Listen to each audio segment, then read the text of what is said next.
தேவா சார்லாம் வந்து என் பாட்டை யார் வேணாலும் பயன்படுத்திக்கிங்க அப்படிங்கிறாரு. இது வந்து தேவா சார் சொல்றது வந்து என்னன்னா, அவருடைய பாட்டை பிரபலப்படுத்துவதற்காக. அந்த காலத்துல ஒரு காலகட்டத்தில் தேவா சார் நல்ல நல்ல கம்போசிங் மியூசிக்லாம் போட்டார். எப்பவுமே நம்ம சொல்லுவோம்ல, இப்போ நம்ம வந்து ஒரு இடத்துல ஒரு பொருள் பயங்கர அட்ராக்ஷனாக இருக்குது, எவ்வளோ பார்த்தாலும் அந்த அட்ராக்ஷன்னா பக்கத்தில் இருக்க விஷயத்தை கவனிக்கவே மாட்டோம். ஆனால் அது ரொம்ப நல்லா இருக்கும். அதுவும் நல்லா இருக்கும், ஆனால் கவனிக்க மாட்டோம். நமக்கு அது இயல்பான ஒரு ஹியூமன் டெண்டன்சி பழக்கம். ஸோ அந்த காலகட்டத்தில் தேவா சார் ஏகப்பட்ட பாட்டு போட்டிருக்காரு. அதையே கேட்டு சில பேர் வந்து ராஜா சார் பாட்டு தானே அப்படின்னு இருக்காங்க. அதுதான் வந்து வாழை படத்தில் டைலாகவே வச்சிருப்பாங்க, இது ராஜா சார் பாட்டு தானே. அவர் வந்து தேவா சார் வந்து அந்த பிரபு சார் படம் வந்து ஒன்று போட்டிருந்தார், எனக்கு என்ன பிறந்தவர் ரெக்க கட்டி பறந்தவை இவதான். இந்த பாட்டு கேட்டோம், ராஜா சார் கம்போசிங், நான் கம்போசிங், அது தேவா சார் பாட்டு.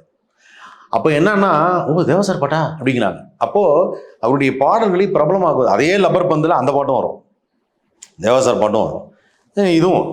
ஸோ இப்போ அவருடைய பாடல்களை பிரபலப்படுத்துறதுன்னு ஒன்று இருக்குல்ல, இப்போ பிரபலமாகுது. அவர் சொல்லிட்டார், பரவாயில்ல ரைட்ஸ் எல்லாம் நீங்கள் பிரபலப்படுத்திங்க, ஏன்னா அப்போதான் நீங்கள் கேட்க விட்டீங்க, இப்பயாவது கேளுங்கிறாரு. இப்போ எல்லாரும் கேளுங்கிறாரு. தேவாசோட கம்போசிங்ல ஏகப்பட்ட பாடல்கள் இருக்கு, பிரமாதமாக இருக்கும் பாட்டு.